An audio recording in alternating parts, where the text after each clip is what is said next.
Les World Games, c'est une compétition qui a lieu tous les 4 ans, qui est un peu le pendant des JO, des Jeux Olympiques. C'était organisé pour tous les sports qui ne sont pas olympiques et donc sur le même mode que les JO. Donc, après, j'ai fait la planche et l'Ironman en individuel et participé au relais sauvetage bouée de tube. Et je suis arrivé 9e en Ironman, 10e en planche et donc 5e en bouée de tube. D'accord. Donc je m'étais qualifié grâce au championnat de France côtier à Cabreton où j'avais gagné le kayak et l'Ironman. Et quand je suis rentré d'Australie, il y a eu la rescue à Narbonne. Où j'ai gagné la planche et le kayak et fini second à l'Ironman. C'est ma première sélection. Je me suis beaucoup entraîné.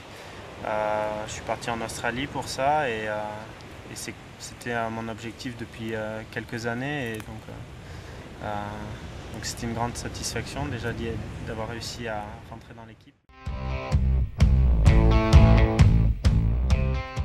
On passe beaucoup de temps sur la plage, donc déjà à travailler et puis prendre le soleil et les éléments, c'est quelque chose qui pompe beaucoup d'énergie et ça laisse pas beaucoup de temps pour s'entraîner. Donc c'est souvent le matin tôt avant le boulot et le soir forcément tard après le boulot. Donc c'est toujours une période d'entraînement un peu compliquée.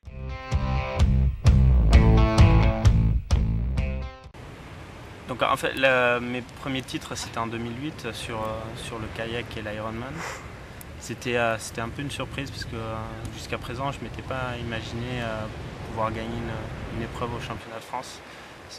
John et David me semblaient tellement forts que c'était un peu surprenant. Donc maintenant forcément que je me suis rendu compte que sur une course je peux rivaliser avec eux, ça me donne envie de revenir au championnat de France, s'entraîner et effectivement essayer de conserver mes titres sur le kayak et l'Ironman, mais aussi pourquoi pas aller chercher en planche et en nage. Donc, après les championnats de France, forcément j'ai envie de repartir en Australie parce que je m'y suis un petit peu habitué à passer l'hiver là-bas, qui en fait c'est l'été, donc il fait chaud et c'est forcément plus agréable.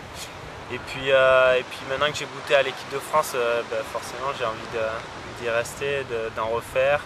En octobre 2010, il y a les championnats du monde en Égypte, c'est le prochain challenge. C'est pour ça que j'ai envie de me réentraîner et repartir en Australie.